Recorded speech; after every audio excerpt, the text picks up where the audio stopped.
1501, Crescendo. Team 1501, Team Thrust is a team to watch during this autonomous period. Remember, everything you're seeing is pre-programmed. They're usually a high scorer, not to be outdone by Leonardo da Vinci. That's Quals Robotics 6498.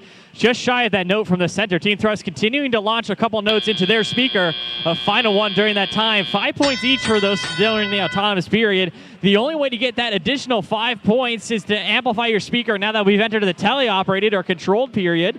Human players have picked up their robots and moving their controllers around. 1720, moving swiftly around the field, showing off their swerve mechanism. That allows them to translate in a bunch of different directions that you would not see with the tank drive, similar to what 9453 is sporting as a rookie team.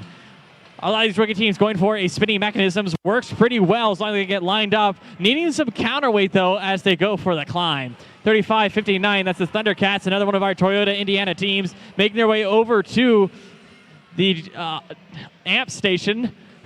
The Red Alliance just ending that amplified period. Each note scored into the speaker during that time was worth just a little bit more. Score is currently 23-30 in favor of the Red Alliance, but plenty of defensive action in this match, so those scores might stay pretty low. 1501 Team Thrust using those LED indicators to let their drive team know about the current status of that robot. That can potentially be a tell for the other teams, so they'll keep a quite eye on that.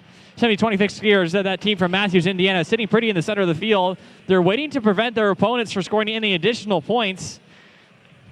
Quals Robotics 6498 launching a note precisely into the top part of their speaker, worth 2 points since that was unamplified. Both teams agreeing to cooperation. Red Alliance activating that amplified period. That means every note scored during that 10-second cooldown is worth 5 points. I didn't see any quite go in, but we'll stick short for the rest of the match. 43 seconds remaining. Score is currently 30-41. That's only 2 notes in the speaker difference during that amplified time. Some bumper-on-bumper action here on the far side of the scoring table. Trying to prevent 1501 is scoring as much as possible as we enter the last 30 seconds. Start to see teams scoring additional points in the stage. Team Thrust potentially lining up for a shot. They just noticed that they were 1 point shy, though, of that ranking point, so they decided to change their strategy.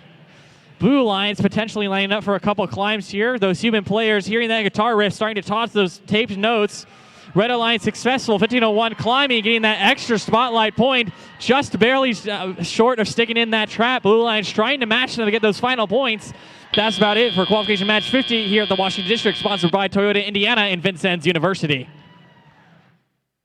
49, 12 points above Blue Alliance is 37. They're taking home that 3 ranking points, increasing the rankings for teams 84-30 and 17-20. That extra ranking points for the Melody, that's the note bonus. Stay tuned for match 51.